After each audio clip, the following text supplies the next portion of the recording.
Cultivated Marketer, episode 38, Starting with Empathy with Jazzlyn Johnson. In this episode of Cultivated Marketer, we speak with Director of Communications for the Jackson County Prosecutor's Office, Jazzlyn Johnson. She's relatively early in her career. So if you're one of our listeners that is also relatively new to your career, recent college graduate, just started or changed careers, there are a lot of experiences that Jazzlyn shares moving from reporter to public relations officer in a couple of community organizations or city organizations. And you'll want to hear about those transitions into those roles and what she's learned.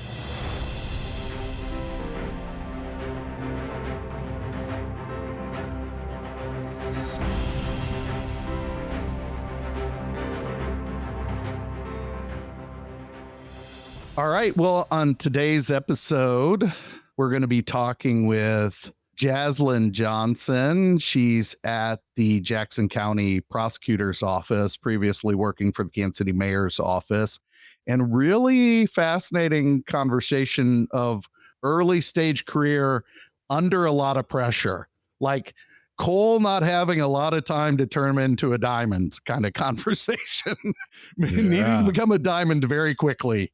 Yeah, for sure. Working in pressured environments. But, you know, I love this episode, Brent, because every time I talk to just a fantastic young communicator like Jazzlyn, you know, my faith is restored, right? I mean, she just was such a breath of fresh air and so super smart. And the listeners will hear this, but we did talk about that, right? Just the value of working in a very pressured environment. You just can't replace that. And some of us, you know, it gets thrust upon us. That's the way it happened for me. Mm-hmm. But we always remember our first crisis, right? And believe me, I had a bit of a deer in the headlights, much more than it sounds like she has when she goes into those situations. So I just thought she was great. I'm so glad we got a chance to talk to her. Yeah, I'm glad we got a chance to talk to her about not only some of the tangible skills that were shared in that conversation. So advice, very approachable, very realistic types of tips and skills that could be acquired. There was, you know, some good discussion about mentorship, but some of the also mindset and approaches too, just no matter the role in the community. So we talked about her shift from being a reporter to moving into public service. And this could equate even to the private sector as well. Her foundation is empathy and empathy for empathy for audience, which I just think is the perfect mindset for any sort of communicators. Put yourself in the shoes of your audience, right? And so it was clear from the jump, from the opening of our conversation, that that's where she puts herself right from the beginning whenever she's approaching, whether it's a proactive or reactive communications challenge. Yeah, audience first, thinking about the audience, empathy, trust. We talked a little bit about trust, and clearly she's a person that understands, you know, that's really our stock in trade, as our former guest here on the show, Dr. Corey Scheer talks about all the time, right? I mean, the trust is where it starts in communications, and she values that, obviously, at a very young age. And you know, again, great conversation for me, because as you know, I work every day with 20, 21, 22-year-olds that are going to be going out into our business. And I see the amount of just kind of trepidation about their career and sometimes imposter syndrome, which we also talked about a little bit. Mm-hmm. And so it's just so cool to see someone really, despite all of those trappings that we all get into at that age, who's been able to succeed at a very high level. Just, again, my faith is restored. So. I don't think you had to work that hard, really. Maybe not. Maybe I think yes. It's not like, right. We have great communicators around us all the time at all ages. But yes. But having, you know, I mean, hey, imposter syndrome is a real thing. She pointed that out, and you do see it, and you do have to get past it. So I think that's why it's so important to keep surfacing it. Yeah, I think earlier in your career, even at a student level, as you're trying to shape your career and you're trying to discover what it is you're all about, I think it's very natural. And I hear that conversation a lot. Yeah. The only individual I don't ever hear mention imposter syndrome is actually for my daughter. It is very clear she is very confident in what she's doing. So, but aside from that, any other young person that's relatively new in their career, it seems like it's a common theme. So Yeah. I'm glad Jazzlyn addressed it, and hopefully people can take folks that listen and others that are around her can embrace her thoughts and reflect on those and jump forward with a little bit more confidence in what they're trying to do, knowing that likely they're gonna fail and it's gonna be okay. It's the best way to learn. That was the other thing I loved about Yeah. her talk of mentorship was she said the direct feedback around, and it sounded like it was a great relationship where it was a trusting relationship where her mentor said, this is what you do well. This is what it's not working. Here's how you correct it, and be able to give that feedback. And she said she learned from those mistakes or errors or perceived failures more quickly than anything she probably did well. And I think that's something where, folks that are earlier in their career or inexperienced doing something, that's the best way to do it is just not be afraid to fail. You're going to do it. It's going to happen. Yeah, and how cool was it? She shouted at her mentor, I think twice, and so Yeah. That's just to realize the value of that while you're going through it at a young age is pretty impressive. Yeah, very, very impressive. For sure. Well, and I think that's probably the best place to leave it, is just that Matt and I both found Jazzlyn to be a very impressive communicator. One we hope you'll take and draw a lot from our conversation with her. So with that, here's our conversation with Jazzlyn Johnson.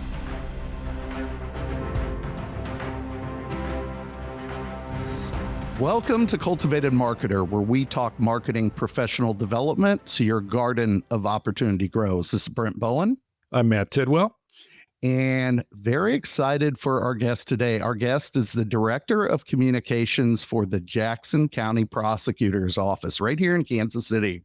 So we've been doing a lot of shows with folks outside KC. We're coming back to the heartland, doing a KC show. And our guest was previously, while now at the prosecutor's office, was previously served as the press secretary for Kansas City Mayor Quentin Lucas, where she managed communications and media relations. And prior to entering public service, our guest honed her storytelling skills and news judgment as a print reporter for a Black-owned newspaper, The Community Voice. She holds a Bachelor of Arts in Journalism from the University of Montana. Jazzlyn Johnson, welcome to the show. Thank you for having me. Very excited for the conversation. You bet. You bet. Hey, thanks, Jazzlyn. Gosh, so much to ask you. Your background is fascinating. We were just chatting a little bit before the show started about your kind of being a Midwestern person, but you went out west for college in Montana. And man, I wish I would have been allowed to do that, Brent. They kept me close to home, but I would have loved to experience the Great West like that. Likewise, I think my pocketbook could only afford the University of Kansas as well, so I had to stay. It was interesting for sure. That's what you're working with here, Jazzlyn. But anyway, hey, I wanted to, so, and you got your degree in journalism, obviously. And so, and I know that, as Brent said, you spent some time as a print reporter with the Community Voice, and now you're working in public relations and strategic communications, that type of thing. What lessons, though, from your journalism training kind of still guide you in terms of how you approach communications today? Yeah, I think one of the most important lessons that I learned from J School that kind of still guides me today is, when you're preparing for stories, when you're preparing for interviews, one of the things you want to ask yourself is, if this were happening to me or my family, what would I want to know? And I think that when I was covering really tough stories in J School, I was covering the missing and murdered Indigenous women's crisis. I was covering a murder that happened on the Northern Cheyenne Reservation in Montana. And then even in my time at the Community Voice, I was covering some tough stories on crime, housing, some other community issues. And that thought just constantly, what I learned in J School was going through my mind of, what do the people affected by the story need to know? And so that guided my questions, that guided the structure of the story. And it wasn't just about what would make a good headline, it was what would actually serve the community. So now that I'm in the prosecutor's office, and even when I was at the mayor's office, that also guided in a different way of how I approach communications when, like now in the prosecutor's office, whenever we make a charging decision, when there's a high profile case, and something controversial happens, I ask myself, what does the community need to know? Like me as a community member, or me, if I was affected by this case, what would I want my prosecutor's office to tell me about what's going on? And I think usually the answer is people want honesty and they want things explained clearly and accurately, and they want to know things quickly. So I think that guides a lot of the things that we do for communications in this office. Yeah, I love that, communicating real world impact for sure. And it's important on both sides. Hey, maybe just a quick follow up, because I'm interested, because I actually teach a journalism school myself. As you think back to your J school career, were there things that you felt like, now that you've been out in the profession for a while, that maybe should have been more emphasized, or maybe if you're like me, you wish you would have paid a little more attention to, or just weren't even covered at all? I just think that's so crucially important, because I'm working with new graduates, right, all the time. And I'm constantly asking myself, are we really equipping them with what they're going to need when they're out in the field, whether that be in the big J journalism, media side, or working more PR, strategic communications? Anything that you wish would have been maybe a little bit more emphasized? Yeah, and I mentioned covering the missing and murdered Indigenous women's crisis, and that really opened my eyes to stories that are just not being told. And I think there's still so many stories in communities that are totally undercovered. And I think that's something we need to pay more attention to. I think in journalism is looking for those stories and giving people a voice, because as a journalist, we have that power. So I think just looking for those stories is really important. Yeah. So you mentioned, Jazzlyn, that some of the similarities in serving the community between whether it's journalism or now that you've moved into public service, right? But that can be a big leap, either moving to public service or moving into the private sector. I have a former intern of mine that she'll remain nameless, but she made that transition as well, working in community journalism, and now works for a big PR firm in town. And so we've gotten together for lunch. She talks about that shift. Aside from the similarities, what were maybe some of the things that surprised you a bit in that transition? Mm, I think the work-life balance is a lot different, that you're on 24/7 in public service and the comms, especially in crisis comms.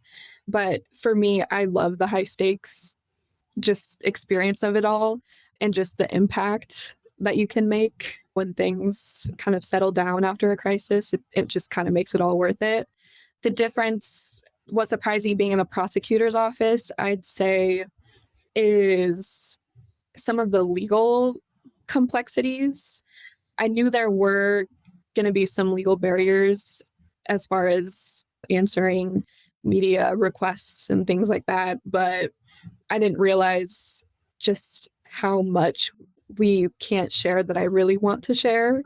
And that's because of ongoing investigations, and Missouri law, frankly, just bans us from sharing a lot of information. So that's kind of hard. But to get over that hump, you just have to be transparent and tell them why we can't share that information. So yeah, those are probably the biggest surprises. Yeah, I noticed that in the shift you had from community voice to, you said what folks would want to know and versus need to know, that subtle shift. And I imagine those legal complexities probably factor into Mhm. that need component, and was probably a big part of your transition, I imagine. Exactly. Yeah. Yeah. Yeah, that's great. And actually, that's a great segue. I was going to ask you about challenges specific to, because you're definitely in a very niched area, right? In kind of the legal and justice-based, justice-focused environments. Any other challenges that are kind of specific to that field that maybe those of us working in either kind of as a generalist in PR or working in another industry like healthcare or something like that we'd be interested to know? I think for the prosecutor's office, and I think this probably would apply to other comms industries as well, as the massive misinformation that we face and that we have to combat. And it's just knowledge gaps, really. The criminal justice system is just so complicated, and Missouri law is so complicated. I remember when I first started, a couple of the first issues we had were people didn't really understand who sets bond. And so we were kind of getting some hate about, letting people go for certain crimes when prosecutors only recommend bond. We don't set bond. And then also Missouri self-defense law. There's a lot of misinformation about that. And Missouri self-defense law is also very complicated. So when misinformation spreads on social media, we've seen it just fly like wildfire. So that's a big challenge that we're really trying to work on. We're really trying to be proactive about it using social media. And we have a video series called Understanding the Justice System, where we kind of explain those ideas and those laws and that terminology in a way that is more understandable in plain English. And we have our prosecutor right in front of the camera speaking to the people. So that kind of builds that trust and also just explains it before we have a case that involves self-defense. And we have people who are upset that maybe we couldn't file charges, and we can refer back to that video or that post and mitigate that crisis before it gets out of hand. But misinformation is a big one. And then also just being in the prosecutor's office, our emotional stakes are high every day. Like every case is someone's worst day.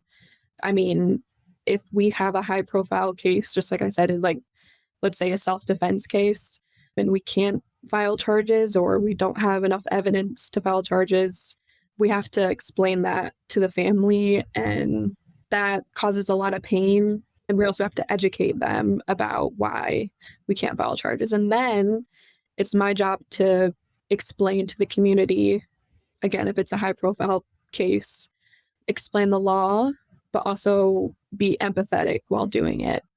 So it has to be a delicate balance, and it's a skill that I'm still learning. And honestly, it's very different from being at City Hall in the mayor's office. But yeah, it's challenging, but I think rewarding once we see comments of people saying they understand now that, we have the prosecutor with her video explaining the law, or our statement clearly lays it out. Yeah, public trust is a big deal, and you've already started, and you juxtapose that against something like you said, where each one of these cases can be so deeply personal, right? The way you phrase that, this is somebody's worst day, right? And so you've already given us a couple ways in which you work to kind of build the public trust. I love the video series idea of understand the justice system and using it just in time, Yeah. right? When you have one of these types of cases. And then you also earlier referenced why, like framing things in the why, if you can address something, why you can address it. But what are maybe some other things that you're doing, or some other tips or things you guys employ to help kind of build the public trust while also maintaining the integrity of the case that's going on? Yeah, like I said, we do explain the why, the limit behind our limitations, but we also share what we can share legally. So we share our charging decisions, we share data. We just released a public dashboard because October is Domestic Violence Awareness Month, we just released a domestic violence dashboard that just has a bunch of data about our filing rates and how many cases we've disposed. And I think that really increases our transparency for the community, that we're sharing all of this data. Like, look, we are at work for you. And it makes people feel like they can come forward with their cases and feel like something will be done. So I think that's a big one, of just willingly sharing that information and not being silent, and not just sharing things when there's a crisis. We share things every single day, her in the community at an event. And so that kind of builds the trust that I think people are looking for. Not just community at large, but if I heard you correctly, even with some of the potential crimes that are maybe historically have had some stigma associated with them. It's even with to establish trust with potential victims of those to be able to come forward, right? Exactly. Yes. Yep. Okay. Yeah. That's fascinating from an intent standpoint. Okay. Yeah. Yeah, but I love what you said about being transparent all the time, right? Not just during a crisis to help build that trust. That's absolutely. I do some work in crisis communications, and we certainly preach that all the time. I know, though, as a former organizational communicator myself, and Brent was one also, that oftentimes we're kind of in the middle, right? We've got our ultimate stakeholder audience, our customers, the people we serve. We have the bosses who write our paychecks or who sign our paychecks. We've got the media, and so we're sort of we're in the crossfire of all three of those. And so I'm just curious, how do you handle that part of kind of serving all of those different stakeholders? Do you tailor messages differently when you're speaking to media, public, internal stakeholders, like maybe prosecutors, staff, things like that? How I know that being in the middle can be tough. I'm just curious as to how that's going for you. Yeah, they're completely different audiences, and they all definitely have different needs and kind of different languages. So, yeah, definitely with the general public, we're speaking to them in plain English, no legal jargon, mostly on social media with our, Understanding the Justice System series videos. And then I think we're always very responsive to media to build that trust with them. And then internally, what I like to do is, so when I first stepped into the prosecutor's office, I kind of set a foundation for our prosecutors on the types of cases that we wanted to publicize. And because they're focused on their cases, and it just makes it easier for me to give them a list of things that I'm interested in posting on social media and praising the office for. So just having that communication with them and teaching them what's newsworthy, really. And then anytime we do publicize a case and I write a press release for a case, I make sure I always get with that prosecutor. Just because these cases are so sensitive, I always include them in any communications externally about the case, just so that nothing's ever ruined. And I think they always appreciate that they know what's going on, and what they read tomorrow, they know. So there, definitely different messages between all three, externally and internally, and then with media for sure. One of the things you mentioned just there, Jazzlyn, was this notion of working within the prosecutor's office to help appreciate or understand what's newsworthy. That's definitely a skill or a mindset, right? Mm-hmm. And so the question I have for you, that you probably had to pick that up through experience. So what skills or mindsets do you believe young communicators, whether they're, place yourself back at the University of Montana or their first role, what skill or mindsets do you believe young communicators or earlier in their career communicators? I know people that are 60 years old and are new to the communications profession, so this could apply to them too.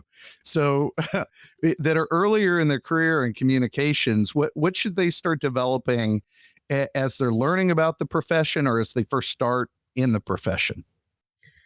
I think the most important thing that I've learned, to me, is build your relationships with reporters, make them strong, be responsive with reporters, because especially if you're going into something like this where you're going to be dealing with crises and you're going to be working with reporters a lot and having some tough conversations sometimes, make sure you build strong relationships with reporters. I make sure that anytime there's like a new reporter, make sure I get coffee with them and get to know them, answer the phone every time they call, even if you know it's a tough conversation that's coming, or you've had tough conversations in the past, just answer it, because you never know when a crisis may come and you might need to call them and just talk to them on background or off record and just explain to them what's going on. And you can't do that unless you've built a trust with them. So that's, I think, for me, number one. Another thing specifically for crisis communications, stay calm under pressure. Yeah. Because if you're panicking, you're not making good decisions. And yeah, just pause, breathe, be calm, because everyone around you is looking to you as the communicator to make the best decision in that moment. So yeah, stay calm. Stay calm. Focus breathing and yoga part of the regimen for you then? Yeah. Yeah. Yeah, it can be rough, and then I'd say one more thing is also find a mentor who will tell you the truth because and maybe I'll give her a little shout out. My chief of staff at the mayor's office, her name is Morgan Saeed. She was the communications director before I started working there. She's still my mentor today, and she told me when I messed up, and she also praised me when I did a good job. So find someone who will tell you the truth and will tell you when you mess up and tell you how to do something better, because that's where the learning happens. And I've learned so much from my mistakes, and I will never forget my mistakes. So yeah. That's excellent. Thank you. That's great. Yeah, for sure. And it just strikes me to hear you talking, Jazzlyn, that the experience, particularly as a younger communicator of working in pressured environments, I think is actually going to serve folks like you very, very well, right? I know when I started in PR, I was working for an agency and we were doing a lot of kind of sunshine pump things around product launches and stuff. But I mean, the stakes were very low, right? And so then all of a sudden, guess what? I get hired by a client working for a major pharmaceutical company that was having employee layoffs and product tampering and all of these things being thrown at me that I had not experienced because I had not really worked in a pressured environment. So the experience that you're getting and communicators like you that work in those fields, I think is just going to be super valuable to you moving forward because you've really been through the fire, which I think is just really cool and a credit to you for doing that. So maybe just to kind of segue, and you've been very generous with your time. Thank you as we kind of wind up our conversation. And you mentioned one, so if that would be your main answer, let me know that. But just having worked in the different environments that you have already, media, city government, justice system, if you could go back and talk to, senior year Jazzlyn, for instance, what's one piece of advice you wish you'd had at the start of that career journey that you think would have served you well at that particular juncture? I think you kind of have to develop a thick skin. And I think with me being so young, I got a little bit of imposter syndrome that maybe I don't belong here. I'm too young for something like this, but that's not true. I think your work shows for it no matter what age you are. And going back to develop your thick skin, you will get criticized. And I mean, not you personally, but your organization, and it will feel personal, but don't take it personal. And I think you kind of have to differentiate the trolls from legitimate criticism. And I wish I would have learned that earlier. Yeah, that's a tough one. That's a tough one to learn, by the way. So, Yeah. yeah. I still would deal with it today, but I wish someone would have told me that earlier. Yeah. That's the whole Ira Glass thing that I love. I don't know if you've seen those videos, Jazzlyn, about particularly people like yourself and others that are earlier in their career and they're just uber talented, right? But you maybe not have encountered all those failures. And so there's a whole video series about Ira Glass around having great taste and the desire for great ability, but you're not just there yet. So you have this whole imposter syndrome about you. And he calls it getting out the suck. You just have to get you just have to get all this suck out and just get through. And it's just the 10,000 hours of getting all this crap out of your system and not worrying about being an imposter, just like firing forward. So yeah, I love them. Yeah. Yeah, confidence is so important, and then I see it. I try to remind myself all the time, working with what will be new graduates in this field, that you got to be confident. It's the whole thing. We can do hard things, right? We just and so keeping that reminder piece up, I think, is just super important. So yeah. Thank you. This has been great. As Matt has mentioned, we've really appreciated this. Is there anything else you'd like to mention? Like, we are not all knowing, we are not all being in the questions that we framed here. So is there anything else that you'd like to mention to our audience that we may have missed? I don't think so. I really appreciate you guys for having me on. This has been really cool.